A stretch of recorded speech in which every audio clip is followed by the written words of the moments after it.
আমার ভাইয়েরা, তাহলে জান্নাত সর্বনিম্ন হবে কয়টা পৃথিবীর মতো বলেন? 10টা পৃথিবীর মতো একটা জান্নাত। কিন্তু এই মগনামা কোন একটা মৌজার আপনি জায়গা কিনতে যাবেন, মৌজা বোঝেন তো নাকি? মৌজা জায়গা কিনতে যাবেন আপনি, দাগ নাম্বার, RS নাম্বার, খতিয়ান নাম্বার। আপনি যখন জমিটা কিনতে যাবেন, জমিটা আপনি না দেখে কিনবেন না দেখে কিনবেন? আপনি দেখবেন এই জমির দাগ নাম্বার ঠিক আছে কিনা, RSটা ঠিক আছে কিনা, CSMR ঠিক আছে কিনা, খতিয়ান নাম্বার ঠিক আছে কিনা, কোনো মামলা আছে কিনা, কোনো রিপোর্ট আছে কিনা, সবকিছু চেক আপ করে সবকিছু ঠিকঠাক করে উকিলকে দেখাবেন, আমিনকে দেখাবেন। এরপরে হালে গিয়ে দেখবেন আমার জমিও ঠিক আছে কিনা। ঠিক আছে না? সব চেক আপ করে এরপরে আপনি জমির দলিলে চলে যাবেন, দামাদামি ঠিকঠাক করে এরপরে জমির দলিলে চলে যাবেন, খারিজ হয়ে যাবে। সামান্য 60-70 বছরের জিন্দেগির জন্য যদি এত জমি চেক আপ করতে হয়, আমার জান্নাত খোঁজার জন্য দাগ নাম্বার খোঁজার দরকার আছে না নাই? আসতে বলবেন না, আছে না নাই? এখন প্রশ্ন হলো, হুজুর দুনিয়ার তো দাগ নাম্বার জানা আছে, কিন্তু জান্নাতের দাগ নাম্বার কোনটা? অবশ্যই জান্নাতের দাগ নাম্বার আছে। বুড়ো চাচার বয়স 60 বছর। বুড়ো চাচাকে যখন বলি, চাচা কোরআনটা পড়তে পারেন নাকি? না বাবা, মুখে আসে না। আসে না? এরকম আছে না? মুখে আসে না, পড়তেই পারি না বাবা। কিন্তু চাচাকে যখন বলা হয়, ও চাচা যান, ওই পেকুয়া চৌমোহনের মোড়ে 2 তলা একটা বিল্ডিং আপনার জায়গা আছে, সেখানে দোকানটাও ভাড়া দিয়েছেন, ওই জায়গার দাগ নাম্বার কত? 93। আছে? আছে বলার মতো আছে? ওই দাগ নাম্বার মনে আছে। চাচা আবার কক্সবাজার জসকোটেও চলে যায়। কক্সবাজার জসকোটে গিয়া ফাইল নিয়ে কোর্টের বারান্দায় ঘোরাফেরা করে সকাল থেকে বিকাল পর্যন্ত। চাচাকে বলা হয়, চাচা এই বুড়ো বয়সে আপনি ফাইল নিয়ে আপনি কোর্টের বারান্দায় দৌড়াচ্ছেন কেন? বাবা 10 বিঘা জমি নিয়ে মামলা আছে, লবণ চাষ করি, ওই জমিগুলো মামলা হয়ে গেছে, ওই মামলার রায় আসবে সামনে, কেস চলতেছে, উকিল বোঝে না, মাঝে মাঝে উকিলকে আমি বুঝাই। কি কথা কি বুঝতেছেন? তাহলে চাচা উকিলকেও বুঝান, আবার চৌমোহনের মোড়ের দাগ নাম্বারটাও তার জানা আছে। তাহলে কোর্টের মামলা বোঝেন, জমির দাগ নাম্বার বোঝেন, কিন্তু আল্লাহ তাআলা বান্দাকে যে 10টা পৃথিবীর মতো একটা জান্নাত দিবেন, তার দাগ নাম্বার বোঝার দরকার। সবার আগে না সবার পরে? সবার আগে না সবার পরে? আগে। সেই দাগ নাম্বার বোঝার জন্য কোরআনটা পড়তে হবে সবার আগে। 1 নম্বর জান্নাত, জান্নাতুল ফিরদাউসটা কোন দাগ নম্বরে আছে দেখেন। সূরা কাফের শেষে আল্লাহ রাব্বুল আলামিন বলছেন, ইন্নাল্লাযীনা আমানু ওয়া আমিলুস সালিহাতি কানাত লাহুম জান্নাতুল ফিরদাউসি নুজুলা খালিদিনা ফিহা লা ইয়াবগুনা আনহা হিওয়ালা। জোরে বলুন আল্লাহু আকবার। আল্লাহ বলছেন, বান্দারে জান্নাতের দাগ নাম্বার তোমার কাছে আমি দিয়ে দিলাম। 2টা কাজ করবা তুমি, 2টা কাজ করলে আমি তোমাকে জান্নাতুল ফিরদাউস দিয়ে দেব। আরো 7টা যোগ করেছেন সূরা মুমিনুনে। আল্লাহ বলছেন আরো 7টা কাজ করবা তুমি, আমি আল্লাহ নিজেই ঘোষণা করছি, উলাইকা হুমুল ওয়ারিসুন الذين يرثون الفردوس هم فيها خالدون। জোরে বলুন আল্লাহু আকবার। বান্দারে 1 নম্বর জান্নাত তোকে দেব, এই 9টা গুণ তুই অর্জন করবি, আমি তোকে 1 নম্বর জান্নাত দিয়ে দেব। জান্নাত যাব কেমনে, তার সমস্ত কথাগুলো কোরআনে আছে না নাই? না জানলে আমি আমল করব কেমনে? জানার দরকার আছে না নাই বলেন? আচ্ছা, সবার আগে আমরা জানবো, জোরে বলি ইনশাআল্লাহ। এই কোরআন যে নাজিল হয়েছে, প্রথম কোন গুহায় নাজিল হয়েছে বলেন? কোন গুহায়? বলেন বলেন, কোন গুহায়? হেরা গুহায় যে নাজিল হলো। প্রথম যে শব্দ, প্রথম যে সেন্টেন্স, প্রথম যে ওয়ার্ড যেটা দিয়ে শুরু হয়েছে, নামাজ নয়, রোজা নয়, হজ নয়, যাকাত নয়, সাদকা নয়, আল্লাহ তাআলা তার পক্ষ থেকে নবীর কাছে প্রথম যে ওয়ার্ডটা দিয়েছেন, ইকরা, আপনি পড়ুন, আপনি পড়ুন। কার নামে? আসতে বলবেন না, কার নামে পড়ুন? আল্লাহর নামে পড়ুন। এই জন্য না পড়ে আল্লাহকে চেনা যাবে না, পড়ে জান্নাত খুঁজে পাওয়া যাবে না, পড়লে জাহান্নামের জ্ঞান অর্জন করা যাবে না। জানতে হবে, মানতে হবে। জ্ঞানী আর মূর্খ কখনো সমান হতে পারে না। আল্লাহ নিজেই বলছেন, হাল ইয়াস্তাবিল আ'মা ওয়াল বাসীর, যে জানে আর যে জানে না কখনো সমান হতে পারে না। হয়তো অনেকে আফসোস করছেন, হুজুর আমাদেরকে কঠিন চিন্তায় ফেলে দিলেন, আমরা তো জানি নাই কিচ্ছু না। আল্লাহ বলছেন, আল্লাযীনা জাহাদু ফিনা লানাহদিয়ান্নাহুম সুবুলানা, যে বান্দা আমার দিকে আসতে চায় আমি তার জন্য, আমার জন্য আমি ওই বান্দার জন্য পথকে সহজ করে দেই। জোরে কোন সুবহানাল্লাহ। আপনি এক হাত আগাবেন, আল্লাহ 10 হাত আসবেন। আপনি হেঁটে হেঁটে আসবেন, আল্লাহ দৌড়ে দৌড়ে আসবেন। আল্লাহু আকবার। একজন সাহাবী ছিলেন বেলাল। কে ছিলেন? বেলাল। তার ভাষা কিন্তু আরবি ছিল না। তার ভাষা কি ছিল? আরবি ছিল না, অন্য ভাষার মানুষ ছিলেন। জিহ্বায় সমস্যা ছিল, প্রবলেম ছিল। আরো অনারবি মানুষ ছিলেন তিনি, আফ্রিকান কালো কুসকুসে মানুষ। কিন্তু আল্লাহ এই লোকটাকে এত মর্যাদা দিয়েছেন, সম্মান দিয়েছেন। কেন দিয়েছেন? চেষ্টা করেছেন, মুজাহাদা করেছেন। নবী হলেন ইমাম, বেলাল হচ্ছেন মুয়াজ্জিন। জোরে কোন সুবহানাল্লাহ। জানতে হবে, আমরা জানবো। জোরে বলি ইনশাআল্লাহ। একটা উদাহরণ মনে পড়লো, বলি। কষ্ট পাচ্ছেন না তো? আমার কথা বোঝেন তো নাকি? আমি খুব চিন্তায় থাকি কক্সবাজার আসলে, যে আমার কথা বোঝে কিনা। আমি তো তাদের কথা সব বুঝি না, তবে আপনারা যখন গালি দেন তখন টের পাই। খুব ভালো আপনারা, বলি আলহামদুলিল্লাহ।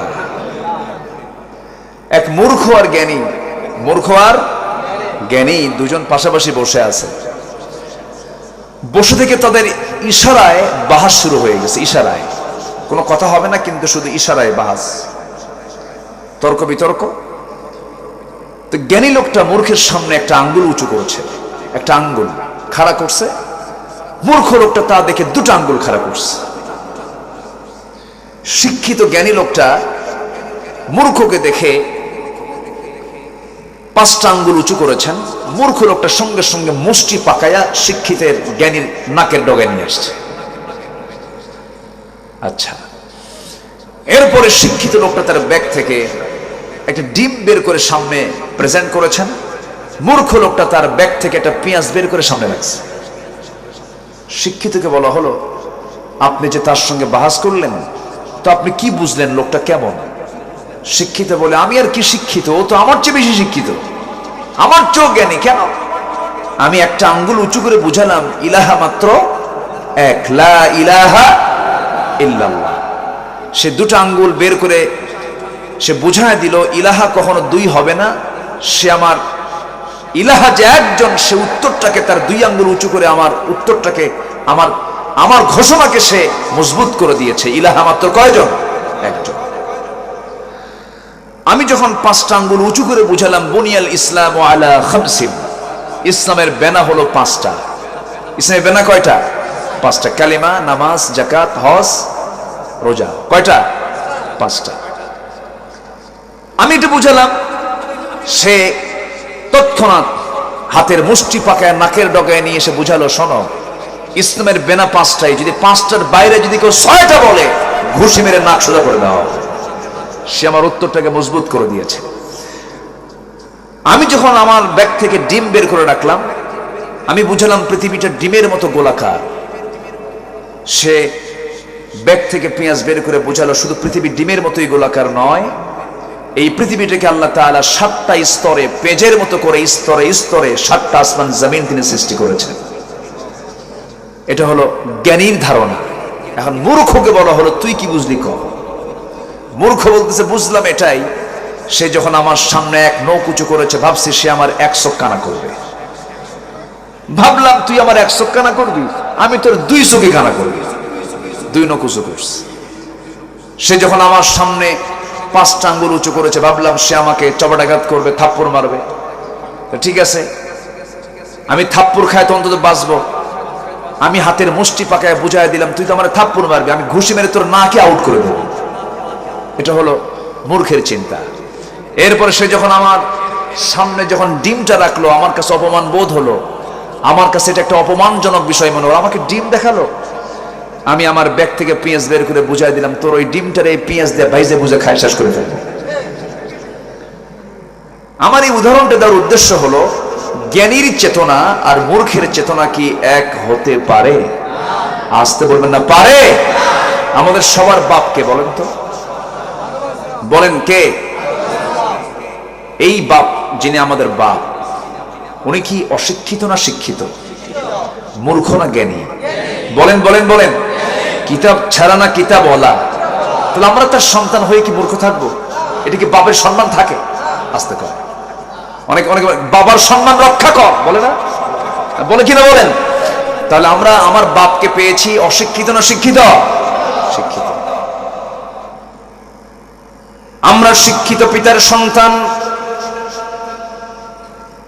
প্রথম মানুষ প্রথম জ্ঞানী, প্রথম মানুষ প্রথম বিজ্ঞানী, প্রথম মানুষ সচেতন, প্রথম মানুষ নবী। আল্লাহু আকবার। তার সন্তান হলাম আমরা। জ্ঞান অর্জন না করলে হবে না, আমরা শিখবো আগে কোরআন। জোরে বলি ইনশাআল্লাহ, আরো জোরে বলি ইনশাআল্লাহ। কিন্তু এই শিক্ষার অভাবে আজকে কি হচ্ছে দেখেন না, মানুষ নাকি আগে বানর ছিল। আমি নিজে বই দেখেছি, ক্লাস 6 এর বই, সেদিন খুলে দেখলাম লেখা আছে মানুষ নাকি আগে বানর ছিল। ডারউইনের বিবর্তনবাদ এখানে ঢোকানো হয়েছে। ডারউইন একজন ইহুদি। কি ইহুদি? ইহুদিদের কাছ থেকে আমাদের জ্ঞান নেওয়ার দরকার আছে? কোরআন আছে না নাই? আসতে বলবেন না আছে না নাই? আচ্ছা, কোরআনে কি এরকম কোন তথ্য আছে যে মানুষ আগে বানর ছিল? বানর তো জাতি আলাদা। আল্লাহ তাআলা মানুষকে কত সম্মান দিয়েছেন, সেই সম্মানকে কিভাবে বিকৃত করে উপস্থাপন করা হয়েছে। বানরের বংশধরদের কাছ থেকে আদম সন্তানদের শিক্ষা নেবার কিচ্ছু নাই, ঠিক কিনা? যারা বলে আগে বানর ছিল, ওরা বানর থেকে আসছে। আল্লাহ তোদেরকে গালি দিয়েছেন, ওরা তো চতুষ্পদ জন্তু। ওরা এরকম গালি কোরআনে আছে না নাই? গালি কে দিয়েছেন? কে দিয়েছেন? আল্লাহ দিয়েছেন। আল্লাহ কিন্তু গালি কম দেন নাই।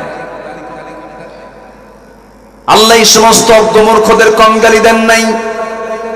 এক জায়গায় বলছেন, যারা পারেন সঙ্গে পড়ুন, وَلَقَدْ ذَرَأْنَا لِجَهَنَّمَ كَثِيرًا مِنَ الْجِنِّ وَالْإِنسِ لَهُمْ قُلُوبٌ لَا يَفْقَهُونَ بِهَا وَلَهُمْ أَعْيُنٌ لَا يُبْصِرُونَ بِهَا وَلَهُمْ آذَانٌ لَا يَسْمَعُونَ بِهَا أُولَئِكَ كَالْأَنْعَامِ بَلْ هُمْ أَضَلُّ أُولَئِكَ هُمُ الْغَافِلُونَ। জোরে বলুন আল্লাহু আকবার।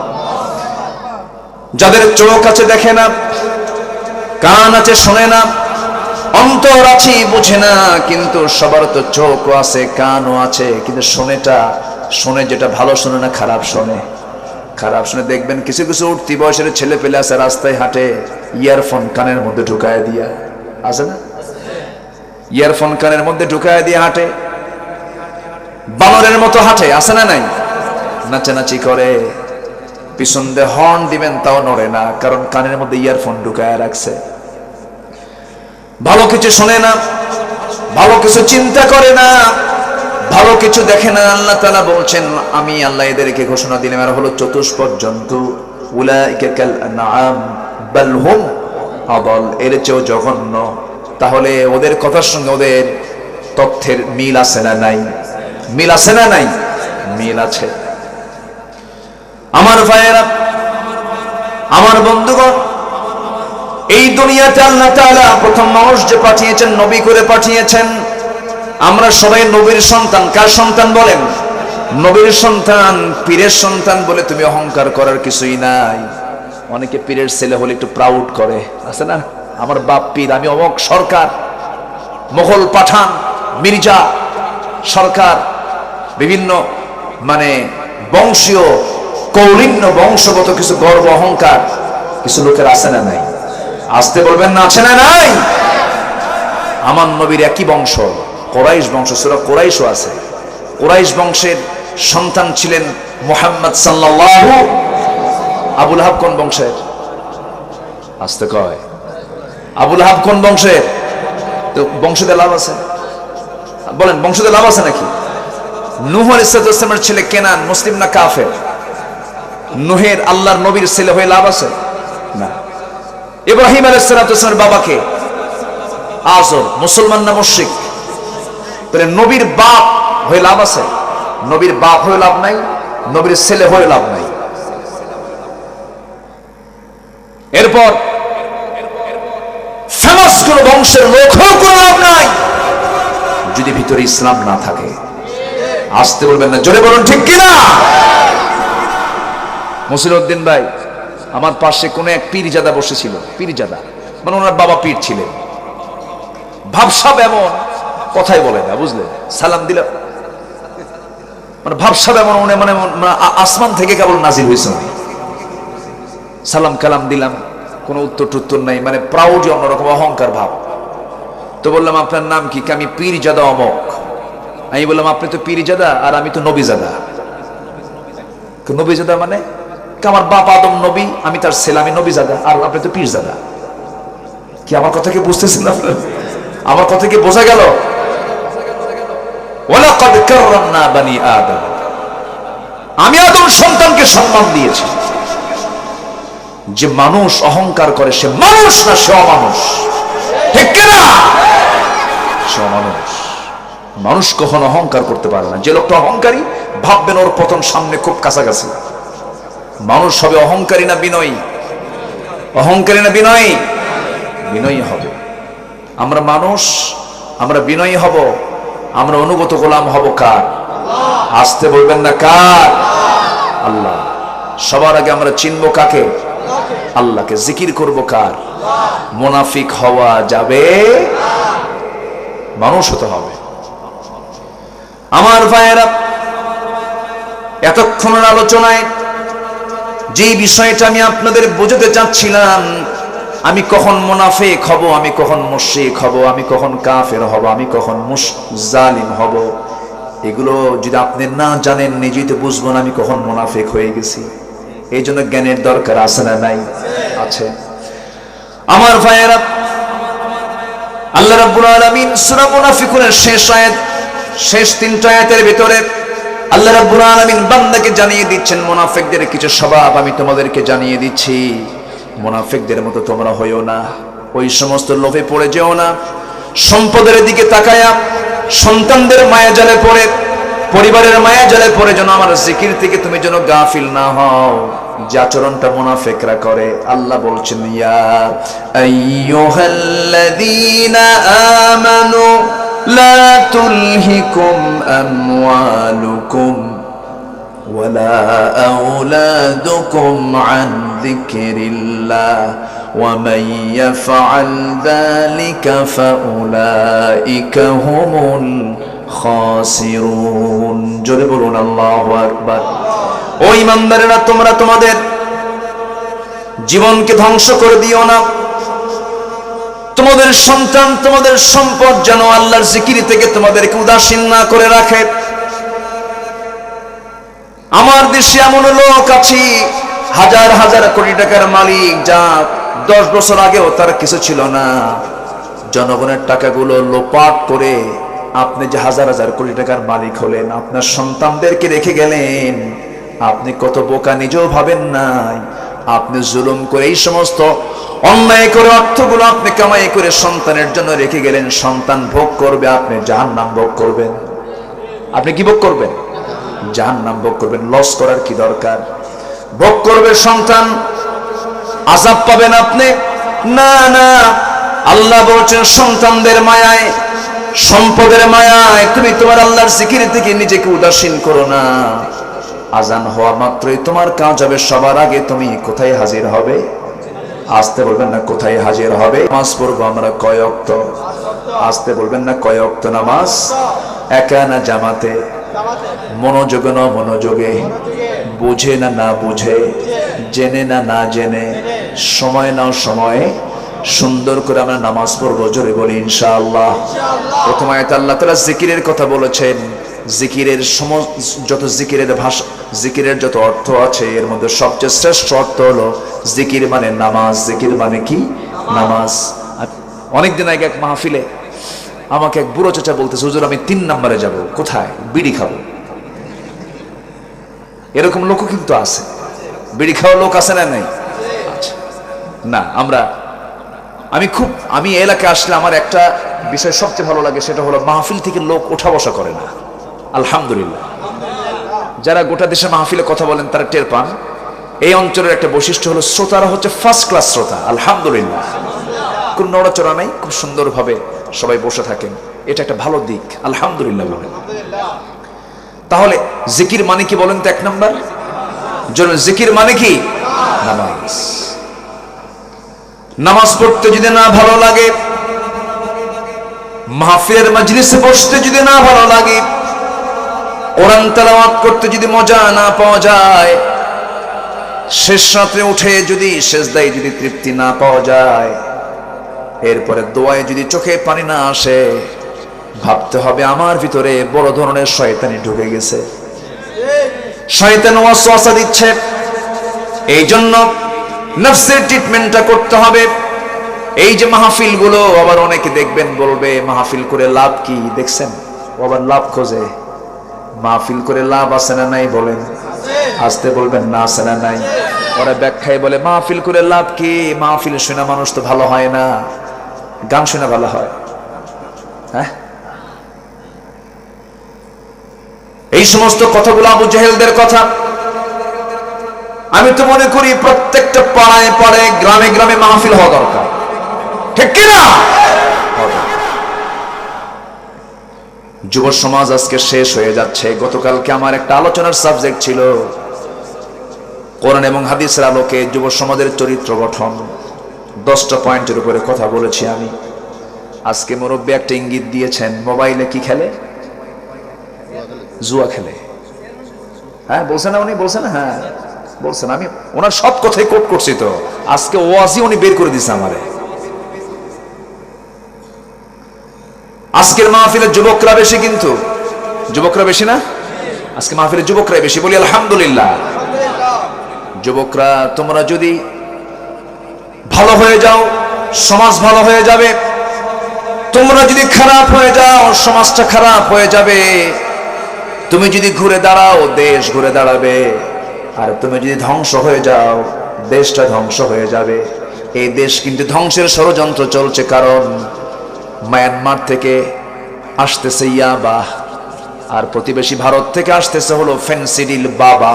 বুঝেন নাই? কি সুন্দর প্রতিবেশী আমাদের, কি সুন্দর হিজরত করে পাঠায় দেয় এগুলো না। এদিক দিয়ে ইয়াবা পাঠায়, ওদিক দিয়ে ফেন্সিডিল পাঠায়, খাও।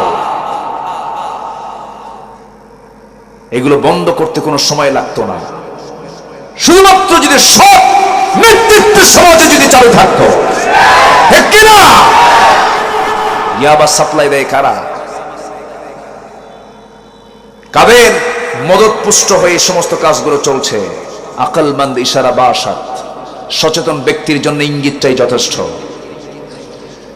দেশের যুব সমাজ আজকে ধ্বংসের দিকে ঠেলে দেওয়ার পেছনে নেতৃত্বের দায় আছে না নাই?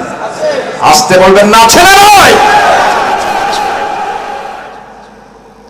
ঐশীকে ফাঁসি দিয়েছে, ঐশী পুলিশ ইন্সপেক্টরের মেয়ে। ইতিহাসটা জানা আছে কিনা আপনাদের মনে আছে তো?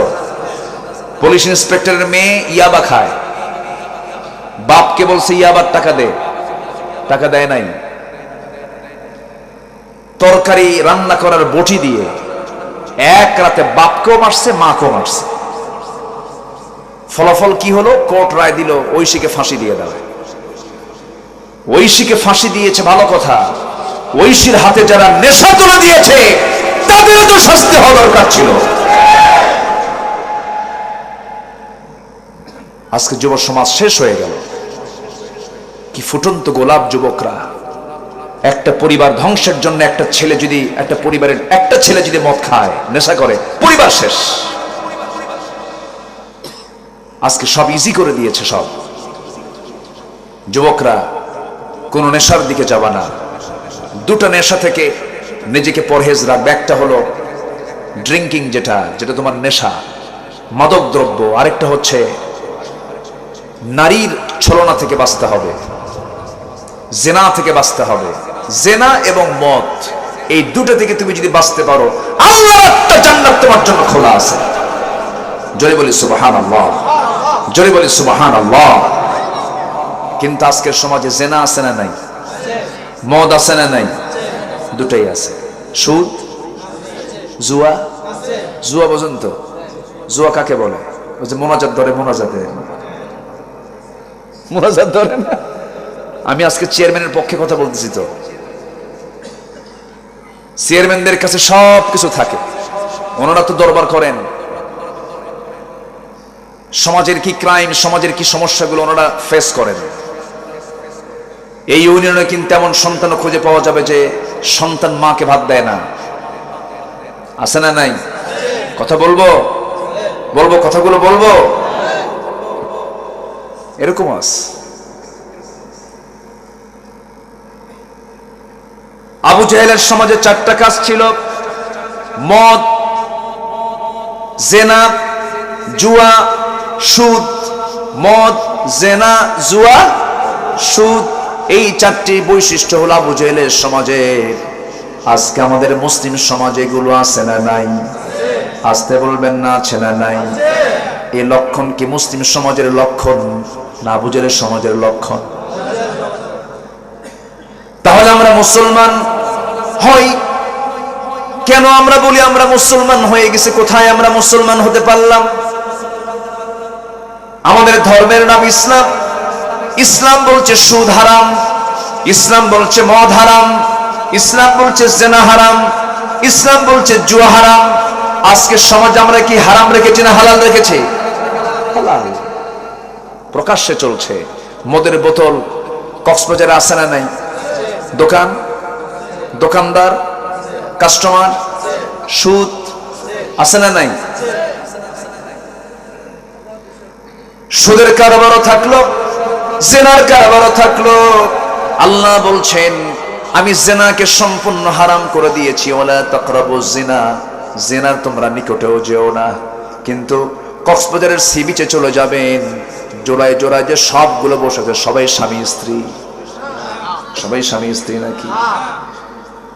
কিন্তু এই যে ঢোকার সময় তো আগে যদি চেক আপ করতো, তোরা যে দুইজন জোড়ায় জোড়ায় কবুতরের মতো আসছিস, তোরা কারা? এই হিসাব নেওয়ার কি কোনো লোক আছে নাকি?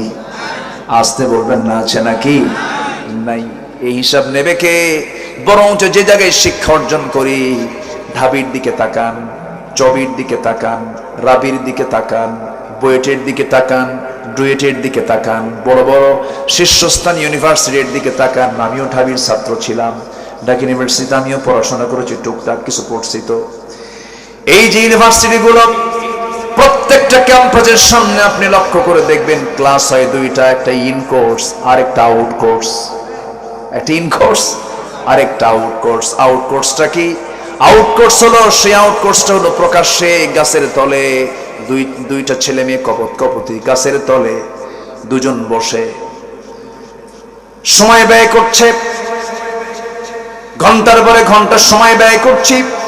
ছেলে মেয়ে একসঙ্গে গল্প গুজব করছে, বুকে বুক মিলে, হাতে হাত মিলে। আবার মেয়ের উড়ুতে মাথা রেখে ঘন্টার পরে ঘন্টা কুকুরের মতো, শুকুরের মতো, লজ্জাহীনের মতো বসে বসে গল্প করছে। স্বামী স্ত্রী কোনো পরিচয় নাই। সমাজের সমস্ত লোকজনগুলো এগুলো দৃশ্যগুলো দেখতেছে। শিক্ষকও দেখে দেখে যায়, আবার বলে ভালো কইরা করো, আমরাও করে আসছি, আছে না নাই? এই জন্য মাঝে মাঝে লক্ষ্য করি, দেখি মাঝে মাঝে লক্ষ্য করলে দেখা যায় রাজশাহীতে কোন শিক্ষককে ছাত্ররা হাত পা বাইন্দা নদীতে, পুকুরের মধ্যে সুবান দিছে। শোনেন নাই আপনারা? শোনেন নাই? এগুলো শোনেন নাই?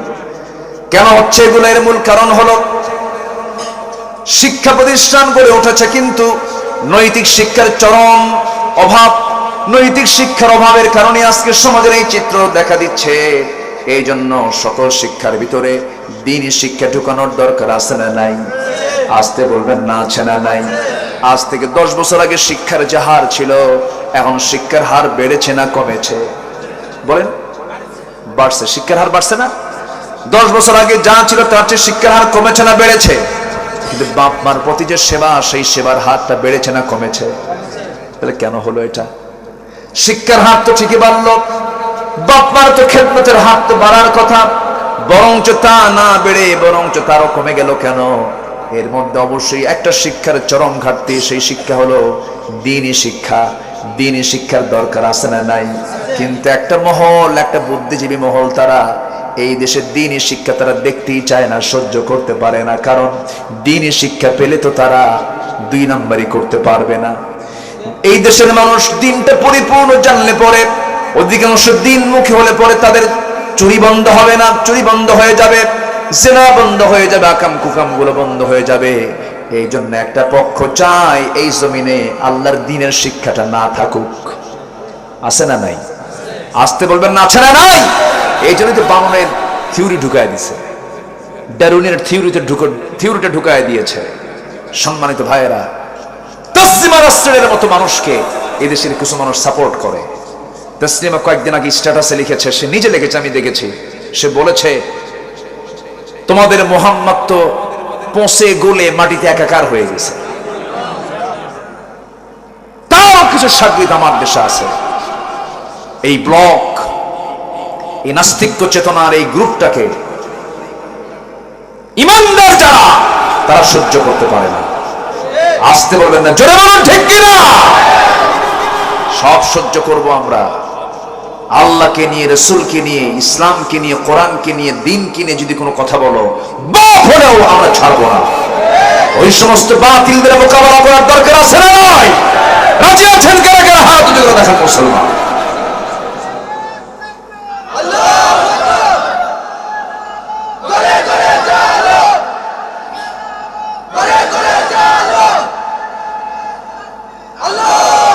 আল্লাহ কবুল করুন, জোরে বলে আমিন। যুগে যুগে দ্বীনি শিক্ষাকে, ইসলামকে, ইসলামের আলোকে নিভিয়ে দেওয়ার জন্য যুগে যুগে এই ষড়যন্ত্র ছিল, এখনো আছে না নাই? আসতে বলবেন না, আছে না নাই? মুখে, চেহারায়, পোশাকে আপনি বুঝবেন না, কিন্তু ভিতরটা হলো মুনাফিকি দিয়ে ভরা। আছে না নাই? আছে। টাকা আছে, হজে যায়, হজ করে আসে, নামাজে পড়ে, কিন্তু পাক্কা মুনাফিক। আছে না? সম্মানিত ভাইয়েরা, দ্বীনি শিক্ষাকে, ঐশী শিক্ষাকে, আসমানি কিতাবকে নিভিয়ে দেওয়ার জন্য যুগে যুগে অনেকে ষড়যন্ত্র করেছে। ফেরাউন কম চেষ্টা করে নাই, আসমানি কিতাবে আগুন ধরিয়ে দিয়েছে, আলেমদেরকে হত্যা করেছে। মুসা আলাইহিস সালামের জন্মকে ঠেকানোর জন্য 40,000 শিশুকে এট এ টাইম হত্যা করেছে ফেরাউন। এই পৃথিবীতে হত্যা রাজনীতি প্রথম শুরু করেছে ফেরাউন। এই দুনিয়াতেও যারা হত্যা রাজনীতি যারা করে, এরা সবগুলো ফেরাউনদের প্রেতাত্মা। আছে না নয়? কিন্তু ফেরাউন তো টিকে নাই, ফেরাউন তো শেষ। এখন একটা ফেরাউন পড়ে আছে, কিন্তু তাজা না মরা? মরা না তাজা? তরু তাজা না শুটকি? শুটকি করে কে রেখেছেন? নিজের চোখে দেখেছি আমি। মিস্টার ফেরাউন, কি দাপট, কি প্রভাব! সে বলেছিল আনা রব্বুকুমুল আলা, আমি সবচাইতে বড় রব। যেরকম নাউযুবিল্লাহ। রব মানে সে বুঝায় নাই যে আমি মানুষ বানাইছি, আমি আকাশ বানাইছি, তা না। সে বলেছে মিশর জনপদে কারো আইন চলবে না, কোন আল্লাহর আইন চলবে না, আমি ফেরাউন, আমার আইন চলবে। যেরকম নাউযুবিল্লাহ। এখনো এই দুনিয়াতে আছে না নাই? আল্লাহর আইন চলবে না, আমার আইন চলবে, আমার বাপের আইন চলবে, আমার দাদার আইন চলবে। আছে না নাই? তফাৎ আছে কিছু? কোন তফাৎ আছে ফেরাউনের কথার সাথে? কোন তফাৎ নাই। মুসাকে মারার জন্য কত প্ল্যান। সূরা কাসাস পড়েন, মনে পড়লো একটু বলি। মুসা আলাইহিস সালাতু ওয়াস সালামকে আল্লাহ তাআলা দুনিয়াতে পাঠাবেন। মুসা তার মার পেটের ভিতরে, আসেই নাই সন্তান। এদিকে ফেরাউন ফরমান জারি করলো, জ্যোতির্বিদদের কাছ থেকে শুনলো যে আল্লাহর পয়গম্বর মুসার জন্ম হচ্ছে। পাইকারে দরে সন্তান হয়, যেটা ছেলে সেটাই মারে। ইউসাব্বিহুনা আবনাআকুম ওয়া ইস্তাহয়ুনা নিসাআকুম, ছেলে সন্তানগুলো সব জবাই করে শেষ করে দিল। কিন্তু আল্লাহ তাআলা বললেন, ফেরাউন তুই আমার মুসাকে মারবি, অসম্ভব ব্যাপার।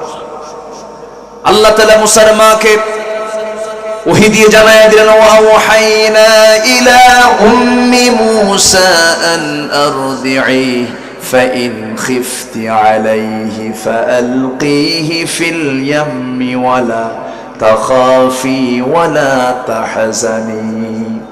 হে মুসার মা, টেনশন করো না, সন্তান ডেলিভারি হয়ে যাক, যদি আশঙ্কা করো সন্তানটা আস্তে করে তুমি দরিয়ায় ভাসায়া দিবা, জান্নাত থেকে বাক্স হাজির করা হলো।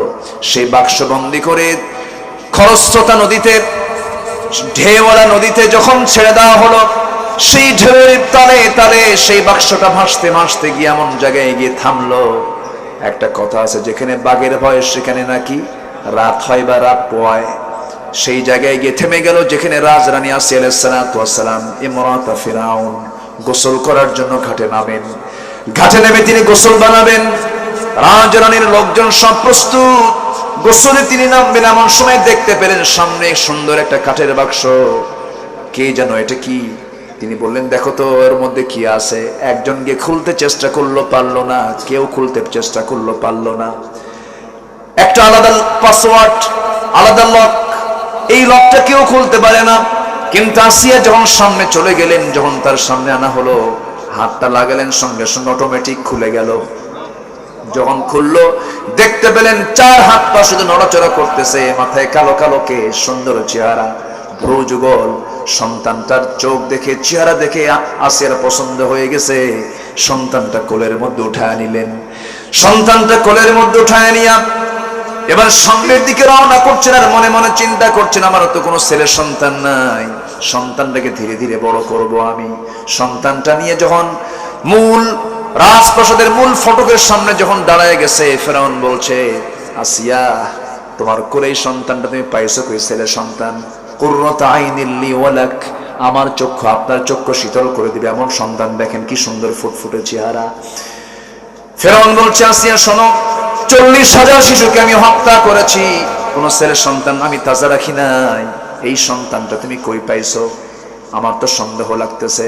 আসিয়া বলছেন, আমার স্বামী গো, আপনি কি মনে করছেন এই সন্তানটা আমি কুড়ায় পেলাম নদীর ভিতরে? এই সন্তান আমি আপনাকে মারতে দেব না। এই সন্তান কখনো মুসা হবে না। এই সন্তানটা আমার কথা আপনার ভাষা শিখবে, এই রাজপ্রাসাদে বড় হয়ে উঠবে। কোনো টেনশন নাই, কোনো চিন্তা আপনি করবেন না। হাজার কিছু হলেও কিন্তু আমি সন্তানকে মারতে দেব না। নেতা যত বড়ই হোক না কেন, বইয়ের কাছে কায়েদ। বইয়ের কাছে কি কায়েদ? চেয়ারম্যান যত বড়ই হোক না, বড় চেয়ারম্যান, বইয়ের কাছে চেয়ারম্যান গিরি খাটে না, ঠিক আছে না? হুজুর যত বড়ই হোক না কেন, বইয়ের সামনে গিয়ে আপনি হুজুরগিরি দেখাবেন, বলবে তুমি কত বড় হুজুর আমার জানা আছে তো, ঠিক আছে না? ফেরাউন বলছে, আসিয়া ঠিক আছে, তুমি যখন চয়েস করেছো সন্তানটাকে, ঠিক আছে, সন্তান তুমি লালন পালন করো। সন্তানটা বা রাজ দরবারে স্থান পেয়ে গেছেন। কোন নবী বলেন? কোন নবী? মূসা আলাইহিস সালাতু ওয়াস সালাম ঘরের মধ্যে ঢুকে গেলেন। আসিয়া আলাইহিস সালাতু ওয়াস সালাম ধাত্রী নিয়োগ করলেন, কোন মহিলার স্তনমুখী নেয় না। আল্লাহ তাআলা সঙ্গে সঙ্গে ওই যেই দরিয়াতে ভাসিয়ে দেওয়া হয়েছে, সেই নদীর কুল ঘেঁষে ঘেঁষে মূসা আলাইহিস সালাম এর খালাম্মা ওই কি বলে কাঠের বাক্স দেখতে দেখতে তিনি টের পেলেন কোথায় গিয়ে থামলো। তিনি সেখানে চলে আসলেন। এসে রাজদরবারের রাজরানী আসিয়ার সামনে দাঁড়ায় বলছেন, ওই বাচ্চাটার অবস্থা কি? এই মহিলা, এই সন্তান তো কোনো মহিলার স্তন মুখে নেয় না। চিন্তা করবেন না, কোনো সমস্যা নাই। আমার জানা মতে একজন মহিলার খোঁজ আমি দিতে পারবো। আমার মনে হয় এই সন্তানটা ওই মহিলার স্তনটা মুখে নেবে, মানে তার মাকে ডেকে আনো। তার মাকে যখন ডেকে আনা হলো, 3 দিনের মাথায় যখন তার মা সন্তানটার সামনে হাজির হয়ে গেছে, সন্তান মাকে চিনতে পেরেছে। মা সন্তানটাকে কোলের মধ্যে উঠায় নিয়ে ঘ্রাণ টের পেয়ে গেছে, স্তনটা মুখে দিয়েছে। 3 দিনের বাচ্চা, ফুটফুটে বাচ্চা, মাকে পায়ে দুধ খাওয়া শুরু করে দিয়েছে। আসিয়ার মুখে হাসির ঝিলিক দেখা দিল। আসিয়া বলছেন, আমার স্বামী ফেরাউন, এই মহিলা আজ থেকে 3 দিন পর্যন্ত কত মহিলা আসলো গেল, কারো দুধ সে মুখে নেয় না। এই মহিলাকে এই সন্তান পছন্দ করে ফেলেছে। এই মহিলাকে এই দরবারে রাখতে হবে, এই মহিলাকে কোথাও যেতে দেব না। আসিয়া নিজেই প্রস্তাব দিলেন, মহিলা শোনো, তোমার কত বেতন লাগবে কোনো প্রবলেম নাই। এই দরবারে যত কর্মকর্তা কর্মচারী বেতন বহন করে সবচেয়ে বেশি বেতন তোমার জন্য বরাদ্দ হলো। মাসে মাসে বেতন দেব আমি তোমাকে, এবং তোমার জন্য এবং সন্তানের জন্য দক্ষিণা হাওয়া বয় এমন একটা দামি ঘর তোমার জন্য দিয়ে দিলাম। এসি শীততাপ নিয়ন্ত্রিত ঘর তোমার জন্য বরাদ্দ হলো। আল্লাহ বলছেন, ফেরাউন রে, আমার মূসাকে মারবি, তোর বাড়ির 1 নম্বর রুম দখল। সুবহানাল্লাহ বলবেন না? 1 নম্বর রুম দখল। মুসার মা কি দিয়ে মুসা কি দুধ খাওয়াবো, আর তোর পকেট থেকে মাসে মাসে টাকাও খসাবো। আল্লাহু আকবার বলবেন না? ফয়সালা কার? আসতে বলবেন না? ফয়সালা কার? আল্লাহর। সন্তানটা মার দুধ খায়, 2 বছর পূর্ণ হলো, কোনদিন মুসা আলাইহিস সালামকে ফেরাউন কোলে নেয় নাই। 2টা বছর পার হয়ে গেছে। আসিয়া বলছেন, আমার স্বামী আপনি কত বড় পাষাণ মানুষ, একটু দয়া মায়া নাই, বাচ্চাটা কোলের মধ্যে নেন না। ঠিক আছে দাও। হাতের মধ্যে নিয়ে সন্তানটাকে কোলে নিয়ে ফেরাউন চুপ থাকলেও হতো, কিন্তু সে জোরপূর্বক তার গালে চুমো খেতে চাচ্ছে, জোর করে চুমো খেতে চায়। এমন সন্তান কি দিতে চায় নাকি বলেন? সন্তান যদি না চায় সহজে কিন্তু খাওয়া যায় না। মুখ বাঁকা করে আছে, চেহারাটা বিমর্ষ হয়ে আছে। ফেরাউন কি করলো? চেষ্টা করে যখন তার গালে চুমো খেতে উদ্যত হচ্ছে, বারবার বারবার তিনি মুখটা সরায় নিচ্ছেন, তাও শোনে না। এবার যখন স্বৈরাচারী কায়দায় জোর করে মাথাটা চেপে ধরে যখন চুমো খেতে উদ্যত হচ্ছিল, আস্তে করে ডান হাতটা বের করে গাল যে দেখেন থাপ্পড় মারছে। থাপ্পড় খাওয়ার সঙ্গে সঙ্গে ফেরাউনের মাথা চক্কর মেরে উঠছে। আসিয়াকে বলতেছে, আসিয়া থাপ্পড়ের ওয়েট তো প্রমাণ করতেছে এটাই মুসা। কি কথা কি বুঝতেছেন? থাপ্পড় যে মারলো আমারে, আমার কাছে মনে হচ্ছে এটাই মুসা হবে, আমি তো নিশ্চিত হয়ে গেলাম। এবার রাসূল সাল্লাল্লাহু আলাইহি ওয়াসাল্লাম বলছেন, আপনার কি চিন্তা আপনি বলেন, আমি এখনই হামানকে ডাকবো, এই মুহূর্তে জান্নাত রেডি করবো, আমি ওকে দুনিয়া থেকে বিদায় করে দেব। কেন? ও আমারে থাপ্পড় মারলো কেন? আসিয়া বলছেন, আপনি থাপ্পড় খাইছেন, ছোট্ট বাচ্চার, 2 বছর বাচ্চার থাপ্পড় খায়া আপনি ফেরাউনের মতো লোক শীত হয়ে পড়েন। এই কথা যদি অন্য মানুষে জানে, আপনার মান সম্মান থাকবে নাকি? ফেরাউন কয়, আসিয়া তাই তো, তুমি এই কথা কাউরে বলো না। আল্লাহ কয়, ঠিক আছে। যেরকম সুবহানাল্লাহ। কে বাঁচান? আসতে বলবেন না? কে বাঁচান? আল্লাহ বাঁচায় দেন। ষড়যন্ত্র টিকবে না, কোন ষড়যন্ত্র টিকবে না ইসলামের কাছে। জোরে বলি ইনশাআল্লাহ। বয়স 10 বছর হয়ে গেল। কথা বলবো, কথা বলবো। 10 বছর বয়স হয়ে গেল। একদিন ফেরাউন আনুষ্ঠানিকভাবে ঘোষণা করল, আমি সবচেয়ে বড় রব। জনগণ বলল, আপনি যদি রব হন তাহলে একটা শর্ত আছে, কি? আমাদের কিছু খাওয়া দেন, আমাদের কিছু কি খাওয়া দেন। ফেরাউন বলল, ঠিক আছে, 3000 ছাগল স্পেশালি তোমাদেরকে খাওয়াবো আমি। 3000 নেতৃবৃন্দকে দাওয়াত দেওয়া হলো, সবার জন্য একটা করে ছাগল। ফেরাউনের সামনে একটা ছাগল নিয়ে বসে আছে, ফ্রাই করা ছাগল। এবার পাশে মুসা আলাইহিস সালাম তিনিও বসে আছেন, পাশের চেয়ারে বসে আছেন, সামনে একটা ছাগল। মুসা আলাইহিস সালাম যখন শুনতে পেলেন ফেরাউন সবচাইতে বড় রব, কিন্তু সামনে ছাগল নিয়ে বসে আছে, মুসা মনে মনে চিন্তা করতেছে, এমন রব যে রব ছাগল নিয়ে বসে থাকে। কি কথা বোঝেন নাই? আমার রব, তার খাওয়ার প্রয়োজন হয় না, তিনি কে? আসতে বলবেন না? তিনি কে? তিনি তো আমার আল্লাহ তাআলা। ফেরাউন সামনে বসে আছে। এবার জনগণ বলতেছে, আমাদের রব, আপনি খাওয়া শুরু করুন। ফেরাউন বলছে, না, আমি আগে খাবো না, আমার পালিত পুত্র আগে খাবে। হে যুবক তুমি খাওয়া, হে ছোট্ট বাচ্চা তুমি খাওয়া শুরু করো। মুসা আলাইহিস সালাম যখন তার বরকতি হাতটা যখন ওই ছোট্ট ছাগল, যেটা ভাজা ছাগল, তার কানের মধ্যে নখ ঢুকাইয়া টান মেরে খাবেন, এমন সময় হলো কি, সেই ছাগলটার, ভাজা ছাগলটার কান ধরে টান মেরেছেন। টানছেন ভাজা ছাগল, টান মারার সঙ্গে সঙ্গে হয়ে গেছে তাজা ছাগল। ছাগল যখন তাজা হয়ে মারছে দৌড়, সঙ্গে সঙ্গে 3000 ছাগল মারছে দৌড়। এখন সব ছাগল তাজা হয়ে যখন দৌড় মারছে, সঙ্গে সঙ্গে ফেরাউনকে জনগণ বলে, ফেরাউন তুমি আমাদের কিসের রব? তুমি দিলা ভাজা ছাগল, তোমার সন্তান করলো তাজা ছাগল। আল্লাহু আকবার বলেন। মুসা আলাইহিস সালামের তো কোনো ক্ষমতা নাই এটা। মুসা আলাইহিস সালাম এই দৃশ্য দেখলেন, সেই জায়গা থেকে কুরবতে আড়ালে সেই জায়গা থেকে বের হয়ে আসলেন। বের হয়ে সোজা আসিয়ার করে গিয়ে বলছেন, উপায় তো নাই, কাম তো সারছে, কি হয়েছে? কিছুক্ষণ আগে বসছিলাম ছাগল নিয়ে খাইতে, কিন্তু ছাগলটার কান ধরে টান দিয়েছে, ছাগল হয়েছে তাজা, সব ছাগল নিয়ে মারছে দৌড়। এখন কি করা যায়? এবার ফেরাউন আস্তে আস্তে সে বলতেছে, হে আমার স্ত্রী আসিয়া, আমি বলছি না এটা মুসা, কোন সন্দেহ নাই, আমি দিছি ভাজা ছাগল, ও করছে তাজা, ওকে আমি মেরে ফেলবো, আমি ওকে বাঁচাবো না। আসিয়া বলছেন, আমার স্বামী গো, আমি আপনাকে একটা প্রশ্ন করব, আপনিও তো একদিন মরে যাবেন, আমি একদিন মরে যাব। এই সন্তানটার হাতের বরকত যদি এমনটা হয়, একটা মৃত ছাগলের কানে হাত দিলে তাজা হয়ে যায়, এই সন্তানটা অন্তত একদিন আমাদের তো উপকারে আসবে। আপনি ফেরাউন যখন দুনিয়া থেকে বিদায় হয়ে যাবেন, মরা লাশ হয়ে পড়ে থাকবেন, এই সন্তানটা আপনার মরা কান ধরে টান দেবে, আপনিও তাজা হবেন। কি কথা কি বুঝতেছেন? ফেরাউন কয় তাই তো, তাই তো, ওর তো বাঁচা দরকার আছে। আল্লাহকে ঠিক আছে, সাইজ করবো তোরে সুবিধা মতো সময়ে। আল্লাহু আকবার বলেন। আল্লাহ আছে না? আসতে বলে আল্লাহ আছে না? নাই। 25 বছর বয়স হয়ে গেল, টকবকে যৌবন তার, যৌবনে পদার্পণ করেছেন। খুব রাগী মানুষ ছিলেন, তোতলা মানুষ ছিলেন, খুব দামি নবী ছিলেন। আল্লাহ তাআলা এই কোরআনের সবচেয়ে যে নবীর নাম বেশি নিয়েছেন, সেই নবীর নাম কি বলেন? মুসার নামটা বেশি নিয়েছেন।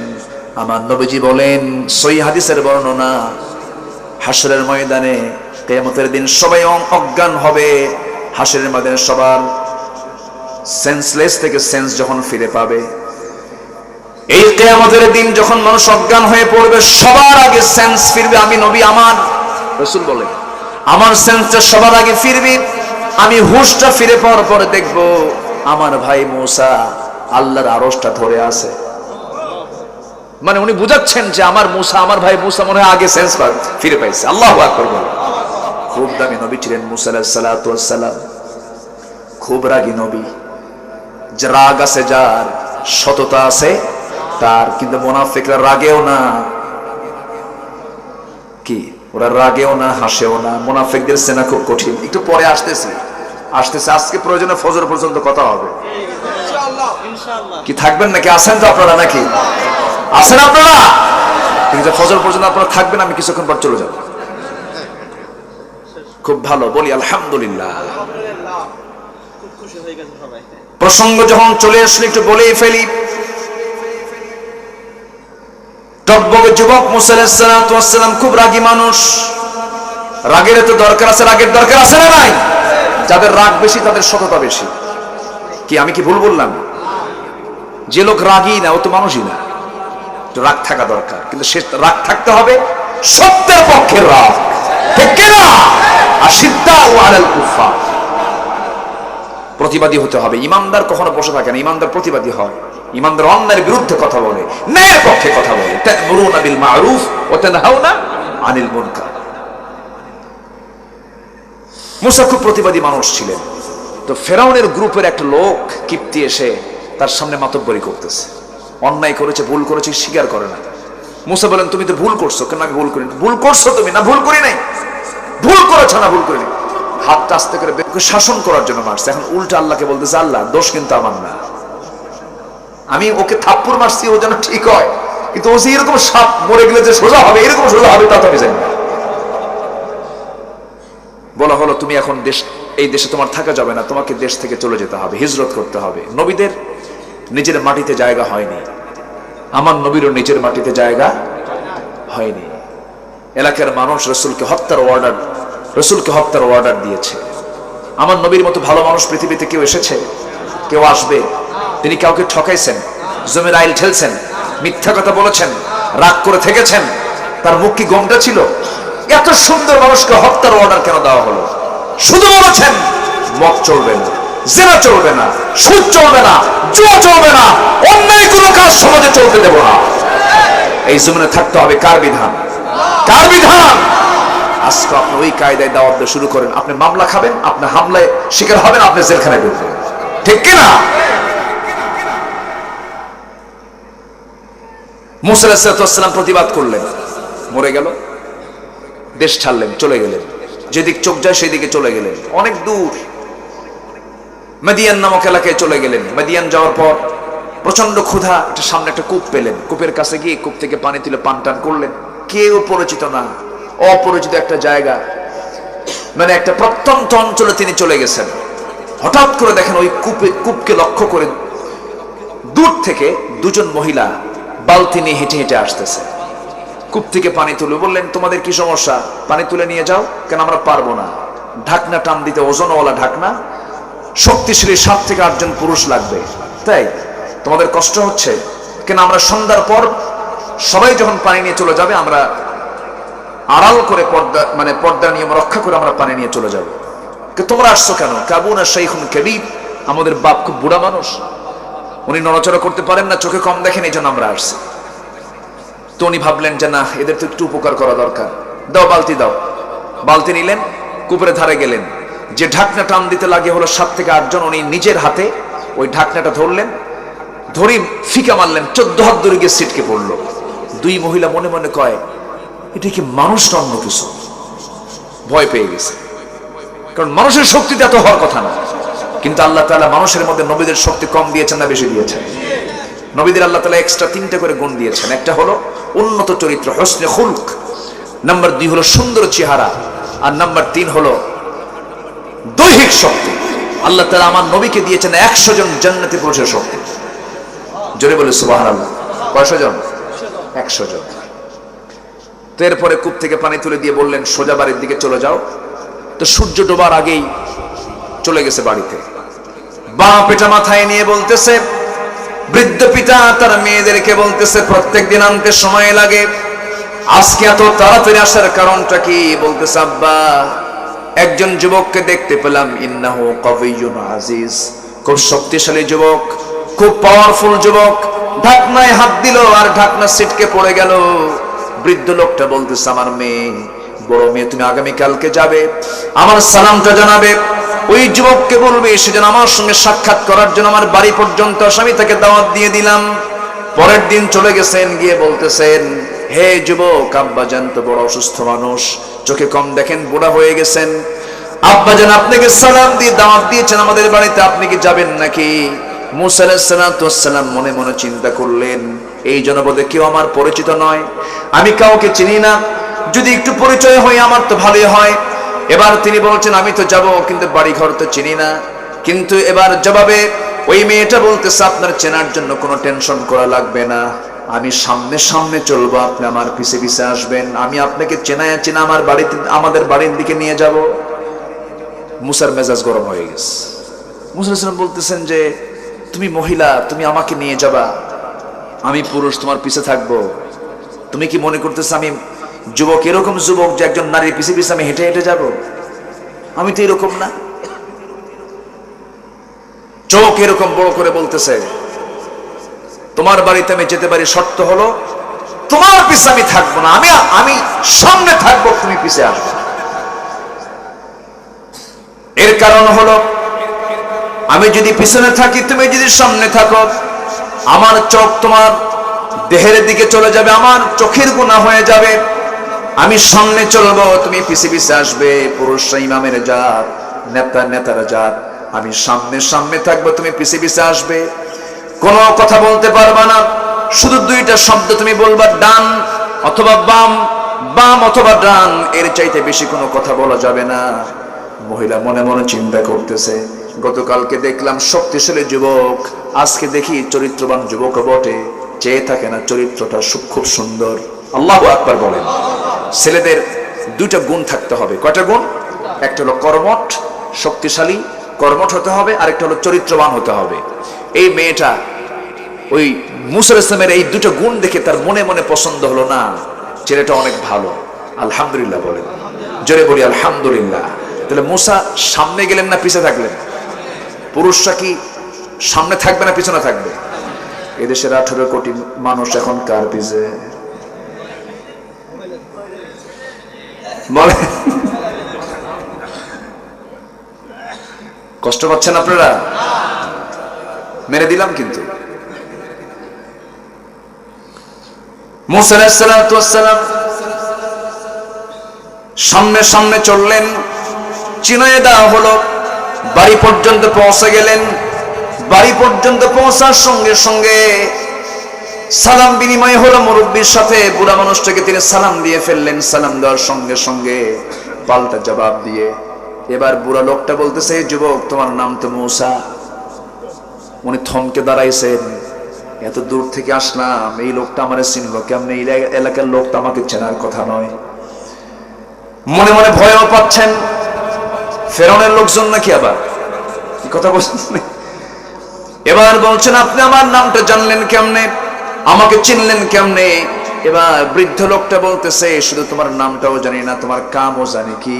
থাপ্পড় মারছো, মানুষ মরে গেছে, এরপরে তুমি এখানে আসছো। আরো জড়সড় হয়ে গেলেন। এবার বলছেন, বৃদ্ধ লোকটা বলছেন, এ যুবক, হে মুসা, তুমি যার সামনে দাঁড়িয়ে কথা বলছো, দুনিয়ার সাধারণ কোন বুড়োর কাতারের বুড়ো আমি নই। আল্লাহ তাআলা এই মাদিয়ানবাসীর জন্য যাকে পয়গম্বর করে পাঠিয়েছেন, আমি হলাম এই মাদিয়ানবাসীর পয়গম্বর। ওয়া ইলা মাদিয়ানা আখাহুম শুআইবা, আমি হলাম শুআইব আলাইহিস সালাতু ওয়াস সালাম। আল্লাহ তাআলা আমাকে পয়গম্বর করে দুনিয়াতে পাঠিয়েছেন। মুসার আনন্দ দেখে কে? এবার জড়িয়ে ধরে বলছেন, আমি আমার জীবনের শ্রেষ্ঠ বন্ধু পেলাম, আলহামদুলিল্লাহ। এবার শুআইব বলছেন, শোনো, গতকালকে আমার মেয়েকে দেখেছো, আজকে আমার মেয়েকে দেখেছো, আর দেখার কোনো সুযোগ? আসতে কয় কেন? সুযোগ? একটা মেয়েকে বিবাহের নিয়তে দেখা যায় আছে না নাই? আসতে দেখা যায় আছে না নাই? কিন্তু প্রস্তাব থাকবে একক না পারিবারিক? হ্যাঁ, ভালো করে কন, এই যুবকরা কথা কও। একা একা মোবাইলে, মোবাইলে না পারিবারিক ভাবে? হ্যাঁ, বলেন বলেন বলেন বলেন। মেয়ের পিতা প্রস্তাব দিচ্ছেন, গতকালকে আমার মেয়েকে দেখেছো, আজকে আমার মেয়েকে দেখেছো, আর দেখতে দেব না, দেখার পর্ব শেষ। আমার যে কোনো একটা মেয়েকে, দুইটা মেয়ের যে কোনো একটা মেয়েকে আমি তোমার সঙ্গে বিয়ে দেব, তুমি কি রাজি আছো নাকি? মুসা দারুণ খুশি হয়ে বলছেন, এখনই রাজি। বুঝলেন নাই? দিলেই করবো আমি, কারণ নবী হবে শ্বশুর। নবী হবে কি? শ্বশুর। এত বড় ভাগ্য কার হবে? আমার নবী, আমার শ্বশুর হবেন নবী। সঙ্গে সঙ্গে রাজি হয়ে গেলেন। কিন্তু এবার শুআইব আলাইহিস সালাতু ওয়াস সালাম, বৃদ্ধ লোকটা বলছেন, শোনো ও মুসা, তুমি যে আমার মেয়েকে বিয়ে করবে, তোমার রেকর্ড তো ভালো না। কি হয়েছে? থাপ্পড় মারলে মানুষ মরে, থাপ্পড় মারলে মানুষ মরে। তোমার রাগ আছে এখনো, এই রাগ তো কমাতে হবে। অতএব তোমার একটা দায়িত্ব হলো, আমার বাড়ির কিছু ছাগল আছে। কি আছে? ছাগল আছে। এই ছাগলগুলো তোমাকে 8 বছর লালন পালন করতে হবে। 10 বছর পালন করলে মাস্টার্স কোর্স, 8 বছর পালন করলে অনার্স কোর্স। মাস্টার্স কোর্স করবা না অনার্স কোর্স করবা বলো? মুসা বলছেন, ঠিক আছে, 10 বছর করলেই তো ভালো হয়।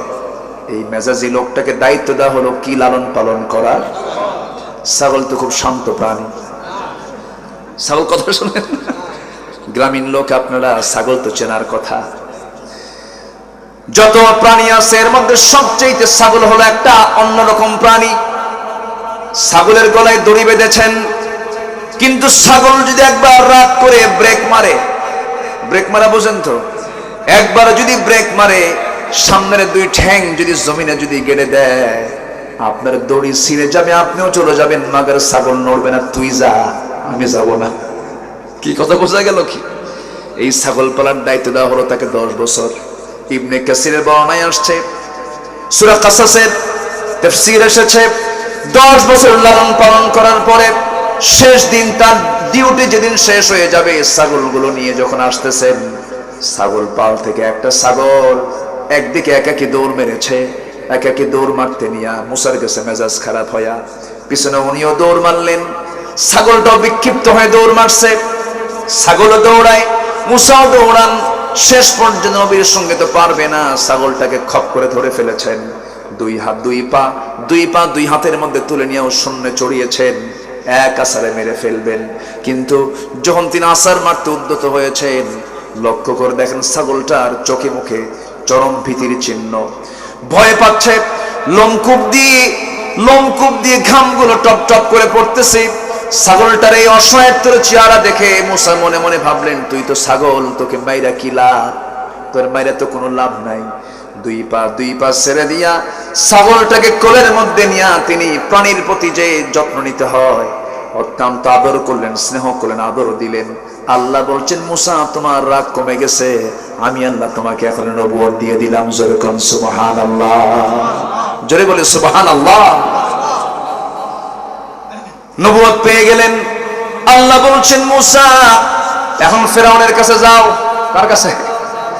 ফেরাউনের কাছে যাও। আল্লাহ বলে, আল্লাহ যাবো, আমার তো জিহ্বাই ঠিক নাই। কি ঠিক নাই? জিহ্বাই তো আমার ঠিক নাই। আমি যা কই বলতে সময় লেগে যায়, আমার জিহ্বা তুমি আল্লাহ খাটো করে দিয়েছো, কথা বলতে আমার তো করতে করতে কাম সারা। আল্লাহ বলছেন দোয়া করো, দোয়া শিখো। রব্বিশরাহ লি সাদরি ওয়া ইয়াসসির লি আমরি ওয়াহলুল উকদাতাম মিন লিসানি ইয়াফকাহু কওলি। এই দোয়াটা মুসার দোয়া। কার দোয়া? মুসার দোয়া। রব্বিশরাহ লি সাদরি, আমার বক্ষটা প্রশস্ত করে দাও। ওয়া ইয়াসসির লি আমরি, আমার সকল কাজকে সহজ করে দাও। ওয়াহলুল উকদাতাম মিন লিসানি, আমার জিহ্বার যত জড়তা সব দূর করে দাও, যেন আমার কথাগুলো তারা বুঝতে পারে। এবার বলছেন আল্লাহ যাচ্ছি চলে, কিন্তু আমার কথা তো ডাইরেক্ট। আল্লাহ বলছেন না না মুসা, মানুষকে কালিমার দাওয়াত দিতে গেলে নরম সুরে কালিমার দাওয়াত দিবা, মিষ্টি করে কালিমার দাওয়াত দিবা। বলছে আল্লাহ আমার কথা তো ডাইরেক্ট হয়, তবে আমার ভাই হারুন আমার চাইতে বড়, কিন্তু সে সুন্দর করে কথা বলতে পারে। হুয়া আফসাহু মিন্নি, হুয়া আফসাহু মিন্নি, সে আমার চাইতে সুন্দর করে কথা বলে। সঙ্গে সঙ্গে আল্লাহ বলছেন মুসা রে, আমি তোকে খুব ভালোবাসি রে মুসা, তোর মুখে যখন তোর ভাই হারুনের প্রশংসা শুনলাম, যা তোর শ্বশুরকে নবী বানাইছি, তোর ভাইকেও আমি আল্লাহ নবী বানাইয়া দিলাম। মুসা এমন নবী, তার পরিবারের 60 জন নবী। আল্লাহু আকবার বলেন। ভাই নবী, শ্বশুর নবী, ভাগিনা নবী। আল্লাহু আকবার।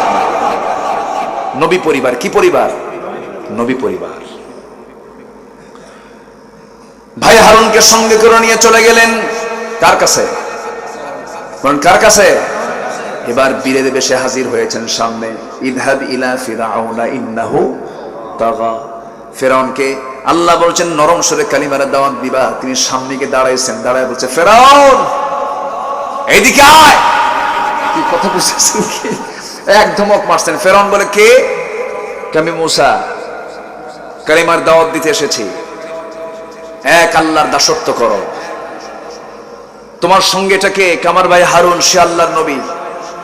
ফেরনকে তোর আল্লাহর কাজ নাই কাম নাই, একই করে 2 নবী পাঠাইছে না? কি কথা কি বুঝতেছেন আপনারা?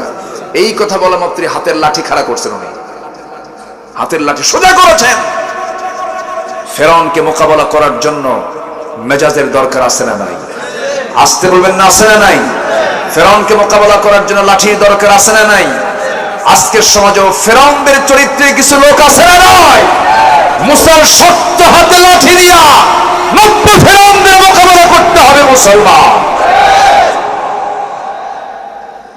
মুসা এই শিক্ষায় শিখিয়েছেন আমাদেরকে। বাতিলকে আমরা কখনো পরোয়া করব না। আমরা পরোয়া করি কাকে? আমরা একমাত্র সম্মান করি কাকে? একমাত্র ভয় করি কাকে? একমাত্র আইন মানবো কার? একমাত্র বিধান মানবো কার? আল্লাহ কবুল করুন। জোরে বলি আমিন। আরো জোরে আমিন। সেই ফেরাউনকে আল্লাহ তাআলা মেরেছেন কিসে? কিসে মেরেছেন বলেন? নমরুদকে মারছেন কিসে? মশা। দেখেন কি আল্লাহর খেলা না? ফেরাউনকে মারলেন কিসে? পানিতে। ওয়াগরাকনা আলা ফিরাউন। আল্লাহ তাআলা ফেরাউনের 14 গোষ্ঠীকে একদম পানির মধ্যে চুবায়া মেরেছেন, নাকানি সুবানি খাওয়ায়া, পেট পটকা মাছের মতো বড় বানায়া দুনিয়া থেকে বিদায় করে দিয়েছেন। নমরুদকে আল্লাহ তাআলা খতম করেছেন কি দিয়া? আসতে বলবেন না কি দিয়া? মশা দিয়ে। সে আল্লাহ এখনো আছে না নাই? আসতে বলবেন না আছে না নাই? ইমানদারকে শক্তিশালী ইমান এনে বাতিলদের মোকাবেলা করতে হবে। সাহায্য করবেন কে? আসতে সাহায্য করবেন কে? মুনাফিক হওয়া যাবে না। মুনাফিকরা সত্য কথা কয় না মিথ্যা কথা বলে? আমরা কি মিথ্যা কথা বলবো? 12টা পার হয়ে গেল, আলোচনা চলো চলো। হুজুর মরু, হুজুর বাচক বলি নাকি? হুজুর বাচক না?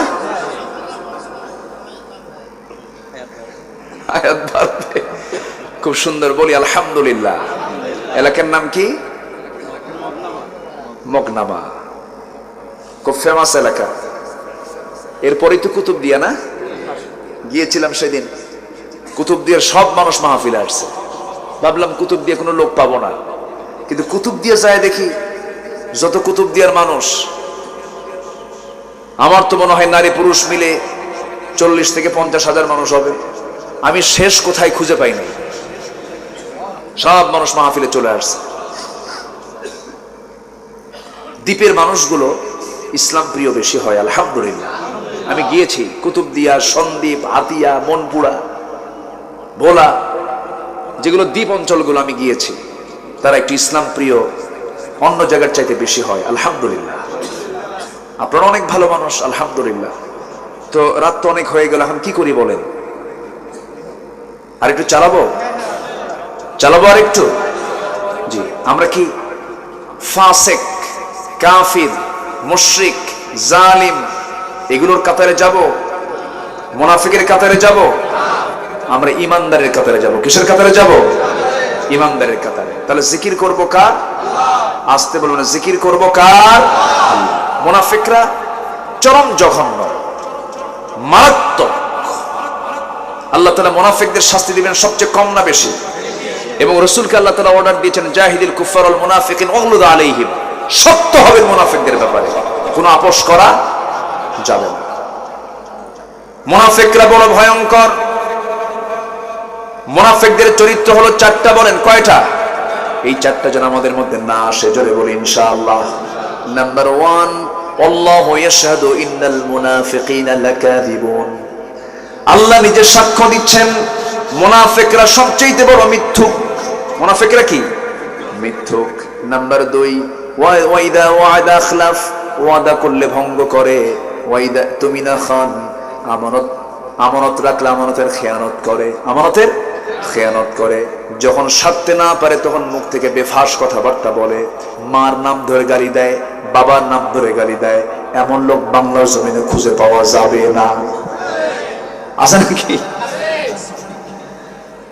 ওমরে ফারুকের নাম তো আমরা সবাই শুনেছি। কয় নাম্বার খলিফা? বলেন কয় নাম্বার খলিফা? অনেকদিন আগে এক মাহফিলে বললাম, ওমরে ফারুককে কে চেনেন? সামনে থেকে একজন ছোট্ট বাচ্চা দাঁড়ায় বলে, হুজুর আমাদের বাড়ির দোতলায় ভাড়া থাকে। কি কথা কি বুঝতেছেন? 2 নম্বর খলিফা ওমরে ফারুক রাদিয়াল্লাহু তাআলা আনহু। তিনি এক সাহাবীর সামনে গিয়ে দাঁড়ায় আছেন। কোন সাহাবী? যে সাহাবীর কাছে আমার নবীর লিস্ট করা মুনাফিকদের তালিকা ছিল। নবীর পিছনে তারা নামাজ পড়তো, নবীর পিছনে তারা ইক্তেদা করতো, চোখের পানি ফেলে ফেলে কাঁদতো, নবীর প্রতি দয়া মোহাব্বত দেখাতো, কিন্তু তারা আসলে মুনাফিক ছিল। এই সমস্ত লোকদের তালিকা আমার নবী যে এক সাহাবীর কাছে রেখে দিয়েছিলেন। ওমরে ফারুক রাদিয়াল্লাহু তাআলা আনহু একদিন ওই সাহাবীর সামনে গিয়ে দাঁড়িয়ে কেঁদে কেঁদে বলছেন, ভাই দেখো তো, নবী যে তালিকা তোমাকে দিয়েছেন মুনাফিকদের, ওর মধ্যে আমার নামটা আছে নাকি? চিন্তা করেন, আমার নামটা আছে নাকি? সাহাবী আশ্চর্য হয়ে বলছেন, ভাই ওমর, আপনার মাথা কি নষ্ট হয়ে গেছে নাকি? আপনার নাম এই তালিকায় থাকবে কেন? না, আমার মন মাঝে মাঝে বলে আমার ওই তালিকা আমার নামটাও থাকতে পারে। আমিও তো ভুল করে ফেলি। ওমরের মতো মানুষ সন্দিহান হয়ে যান আমি মুনাফিক হয়ে গেলাম কিনা। হানজালার মতো মানুষ, একজন দামি সাহাবী, দৌড়ে দৌড়ে বাড়ি থেকে যাচ্ছেন আর বলছেন, নাফাকা হানজালা, নাফাকা হানজালা, নাফাকা হানজালা। নবীর কাছে গিয়ে বলছেন, ইয়া রাসূলুল্লাহ, আপনার সামনে বসতে পরে দুনিয়া ভুলে যায়, কিন্তু আপনার কাছ থেকে দূরে চলে আসলে দুনিয়ার কথা বারবার মনে হয়, আমি তো মুনাফিক হয়ে গেছি। রাসূল বলছেন, না রে হানজালা, সব ঠিক আছে। বইয়ের মুখে খাবার তুলে দেওয়া সাদগা, সন্তানদের দেখা ইবাদত, সংসার পরিচালনা করে ইবাদত। ও হানজালা, তোমার মধ্যে মুনাফিকের কোনো গন্ধ আমি খুঁজে পাই নাই। আমার ভাইয়েরা, সাহাবীরা যদি এমন আশঙ্কা করেন, আমাদেরও চিন্তার কারণ আছে না নাই? আসতে বলবেন না, আছে না নাই? আমরা দোয়া করি, আল্লাহ আমাদেরকে তুমি আল্লাহ মুনাফিকের সমস্ত আচরণ থেকে হেফাজত করো, জোরে বলি আমিন। মিথ্যা কথা বলবো, ওয়াদা ভঙ্গ করব, আমানতের খেয়ানত করব, বোনের সম্পত্তি বুঝে দেব, জোরে বলি ইনশাআল্লাহ।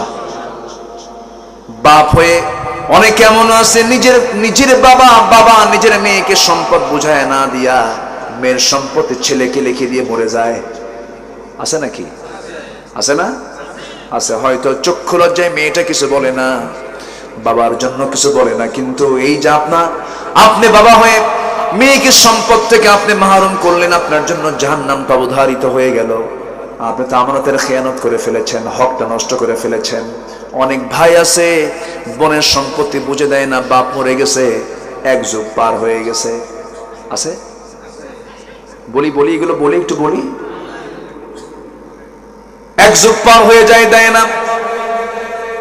মাঝে মাঝে আবার দাওয়াত দেয় ভাই বোনটাকে নিয়ে এসে পিঠা খাওয়ায়, ঈদের মধ্যে দাওয়াত দেয়, মাঝে মাঝে দাওয়াত দিয়ে আস্তে করে পাশে বসে আবার ওয়াজও করে, বোন শোনো তুমি আমার বড় বোন, আমরা তোমার কাছেই বড় হয়েছি, তুমি যে আমাদের সম্পত্তিটা বুঝায় নিতে চাও, একটা কথা অংশ নিলে কিন্তু ধ্বংস হয়। দেখছেন কি ফতুয়া দিল, অংশ নিলে ধ্বংস হয়। এটা কি আল্লাহ থেকে নাজিল হয়েছে না শয়তান থেকে আসছে? এটা এরকম দুষ্ট কিছু আছে না নাই? আছে না নাই? এগুলো কি ইমানদারের কাজ না মুনাফিকের কাজ? বলেন বলেন বলেন, কার কাজ? মুনাফিকের কাজ। আমানতের খেয়ানত করা যাবে না। 1 টাকা আপনার কাছে কেউ পাক, এটা আপনার জন্য মাইনাস। কিয়ামতের দিন শাহাদাতের মতো এত গুরুত্বপূর্ণ একটা পথ, শহীদ হয়ে দুনিয়া থেকে বিদায় নিয়েছে, শাহাদাত নামক এই সার্টিফিকেট ক্যান্সেল করে দেবেন কে? কে ক্যান্সেল করবে? ঋণ নিয়ে মারা যাওয়া যাবে না। আমরা ঋণী হয়ে মরবো না। জোরে বলি ইনশাআল্লাহ, আরো জোরে বলি ইনশাআল্লাহ। ঘুমানোর আগে কয়েকটা কাজ আমরা করি, ঘুমাতে যাব, মারা যাব। ঘুম মানে কি? ঘুম মানে কি বলেন? মরে যাওয়া। আল্লাহুম্মা বিসমিকা আমুতু ওয়া আহইয়া, আল্লাহ তোমার নামে মরে যাচ্ছি। আমুতু মানে কি? তোমার নামে মরে যাচ্ছি। অতএব মরি যখন যাব আমরা, ঘুমাতে যখন যাব আমরা, ঘুমানোর আগেই চিন্তা করব সারাদিন আমি যার যার সঙ্গে রাগ করেছি, কোনো রাগ করে থাকবো না, সবাইকে মাফ করে দিলাম। কেউ তো সুবহানাল্লাহ বললেন না। নাম্বার 2, যে ঋণগুলো ছিল ঋণগুলো শোধ করে ঘুমাতে যাব। কাউকে কথা দিয়ে কষ্ট দিয়েছি, মাফ চেয়ে নেব। বাপ মার সঙ্গে খারাপ আচরণ করেছি, পা ধরে ক্ষমা চেয়ে নেব। কারণ কখন মরে যাব ভাই, কারো তো কোনো গ্যারান্টি নাই। বান্দার হক যা ছিল তা ফেরত দিয়ে দেব। 3টা কাজ দ্রুত করতে হয়। নাম্বার 1, ঋণ থাকলে ঋণ পরিশোধ করা। নাম্বার 2, মানুষ মারা গেলে তাড়াতাড়ি কাফন দাফন করা। নাম্বার 3 হলো সন্তানটা প্রাপ্তবয়স্ক হয়েছে, প্রাপ্তবয়স্কা হয়েছে, তাকে কিসের ব্যবস্থা করা? বিয়ের ব্যবস্থা করা। এই সমস্ত কাজগুলো আমরা কখনো লেট করব না, দেরি করব না। এর মধ্যে গুরুত্বপূর্ণ একটা বিষয় হলো ঋণ। আজকের সমাজে ঋণের পরিমাণ কমছে না বাড়ছে? ভিআইপি কিছু ঋণই আছে না নাই? 2000 কোটি টাকার মালিক 3000 কোটি টাকা ব্যাংক থেকে লোন নিয়ে নিজের দখল করে নিয়েছে, আছে না নাই? কিয়ামতের দিন এগুলো ধরবেন কে? আসতে বলুন না, ধরবেন কে? আর এই সমস্ত আচরণগুলো ইমানদারের আচরণ না, মুনাফিকের আচরণ। মুনাফিকের আচরণ, এগুলো আমরা বাদ দিয়ে দেব। জিহ্বাটাকে কন্ট্রোল করব। জিহ্বা দিয়ে যা বলবো সত্য কথা বলবো, মিথ্যার কাছে যাব না, গীবতের কাছে যাব না। জিহ্বা যদি কারো ঠিক থেকে যায় তার দেহটা ঠিক হয়ে যাবে। আর জিহ্বা যার নষ্ট হয়ে গেছে, তার জিহ্বাটা, গোটা জিহ্বা নষ্ট হওয়ার কারণে গোটা জিহ্বা, গোটা দেহটাই তার নষ্ট হয়ে গেছে। এই জন্য জিহ্বাটাকে ফ্রেশ রাখবো। জোরে বলি ইনশাআল্লাহ। কথা বলবো হক, খাবো হালাল খাবার। জোরে বলি ইনশাআল্লাহ। আল্লাহ কবুল করো, আল্লাহ কবুল করো, আল্লাহ কবুল করো। জিকির মানে নামাজ। আল্লাহ তাআলা বলছেন জিকির থেকে তুমি গাফেল হবে না। এরপরে নাম্বার 2 আয়াতে বলছেন তুমি খরচ করো মরার আগে না মরার পরে? আল্লাহর পথে খরচ করো মরার আগে না মরার পরে? মরার আগে তুমি আমার পথে কিছু খরচ করো। আমি তোমাকে যে রিজিকটা দিয়েছি, কারণ তোমার সামনে কখন মৃত্যু আসবে তুমি তো বলতেই পারো না। নাম্বার 3 হলো আল্লাহ বলছেন শোনো, মৃত্যু যখন হয়ে যাবে তুমি তো নিজেও টের পাবা না কখন তোমার মৃত্যুটা হয়ে যাবে। এই জন্য মৃত্যুর প্রিপারেশন তোমাকে এখনই নিতে হবে, এই মুহূর্তে নিতে হবে। কারণ তুমি কালকে বাঁচবি, পরশু বাঁচবে এমন গ্যারান্টি তুমি দিতে পারবে না। আল্লাহ বলছেন মৃত্যুর সময় যখন হয় কাউকে কোনো অবকাশের সুযোগ দেওয়া হবে না। 1 মিনিট আগেও হবে না, 1 মিনিট পরেও হবে না। এই জন্য সর্বক্ষণ আমরা প্রস্তুতি নিব মৃত্যুর। আল্লাহ রাসূল আমার সুন্দর করে বুঝায় দিচ্ছেন, কি সুন্দর করে বলছেন, ইদা আসবাহতা ফালা তানতাযিরিল মাসা ওয়া ইদা আমসাইতা ফালা তানতাযিরিস সাবাহ। সকাল যখন পাবে সন্ধ্যার অপেক্ষা করবে না, সন্ধ্যা যখন পাবে সকালের অপেক্ষা করবে না। সব কাজগুলো কালকে করব নয়, ইমানদার কালকে অপেক্ষায় থাকবে না, ইমানদার আজকেই করে শেষ করে ফেলবে। আমরা এমন কাজগুলো করব, জোরে বলি ইনশাআল্লাহ, আরো জোরে বলি ইনশাআল্লাহ। আল্লাহ কবুল করুন, আল্লাহ কবুল করুন। আসেন দোয়া করুন। কি করব? করব না আর 1 ঘন্টা চালাবো? চালাবো আর 1 ঘন্টা, কার আপত্তি নাই? ওনারা কতক্ষণ থাকিবেন? ফজর লচ্ছি ঠেকবো। খুব ভালো, জি বলি আলহামদুলিল্লাহ। না আমরা আর বাড়াবো না, আমিও পারছি না, আমি খুব ক্লান্ত হয়ে গেছি। আল্লাহ তুমি সবাইকে যতটুকু কথা বলা হলো সবাইকে আমল করার তৌফিক দিয়ে দাও, জোরে বলি আমিন। আমাদের চেয়ারম্যান মহোদয় তিনি বসে বসে আলোচনাগুলো শুনলেন, আমি এতেও খুশি হয়েছি, কারণ অনেক চেয়ারম্যানরা আসে আনাকুম জানাকুম, গেলাম ঘুরলাম সালাম দিলাম চলে গেলাম এরকম, কিন্তু না, আমাদের চেয়ারম্যান মহোদয় তিনি আজকের মাহফিলটার সৌন্দর্য বাড়িয়ে দিয়েছেন, বলি আলহামদুলিল্লাহ। চেয়ারম্যান সাহেবের কাছে আমার একটা দাবি আছে, ওনাকে দাঁড়িয়ে রাখতে হবে। কি করেন আপনারা বলেন? আপনাদের চেয়ারম্যান না উনি? আপনাদের চেয়ারম্যান না? জি, আগামী মাহফিলে আমরা তাকে দাড়িওয়ালা দেখতে চাই। এত আসতে বললেন আপনারা, জোরে বলে ইনশাআল্লাহ। আপনাদের দাড়ি রাখার দরকার নাই তো, হুমকি তো ভালোই মারলেন চেয়ারম্যানকে, নিজেদের দাড়ি রাখার দরকার আছে না নাই? আচ্ছা জি, আমি যদি মাইন্ড করলেন না তো, আবার দাড়িওয়ালা ছিলেন মুহাম্মদ সাল্লাল্লাহু আলাইহি ওয়াসাল্লাম, বাস এটা ক্লিয়ার কথা। রাসূল দাড়িওয়ালা, আমিও দাড়িওয়ালা, এত কিছু বুঝি না, তাই না? ঠিক আছে না? রাসূল দাড়িওয়ালা, আমিও দাড়িওয়ালা। আল্লাহ তুমি সবাইকে দ্বীনের বিধানগুলো মেনে চলার তৌফিক দিয়ে দাও। আমিন। সবাই নামাজের মতো করে বসি। আমরা চাইবো কার কাছে? আল্লাহর কাছে আমরা চাইবো। যে সবাই বলি সুবহানাকাল্লাহুম্মা ওয়া বিহামদিকা আশহাদু আল্লা ইলাহা ইল্লা আনতা আস্তাগফিরুকা ওয়া আতুবু ইলাইকা। চিৎকার মেরে বলি, ইয়া আল্লাহ, আমার জীবনের সগীরা কবীরা, ছোট বড় সব গুনাহ তুমি আল্লাহ মাফ করে দাও, মাফ করে দাও। জোরে বলুন ইয়া রাব্বাল আলামিন।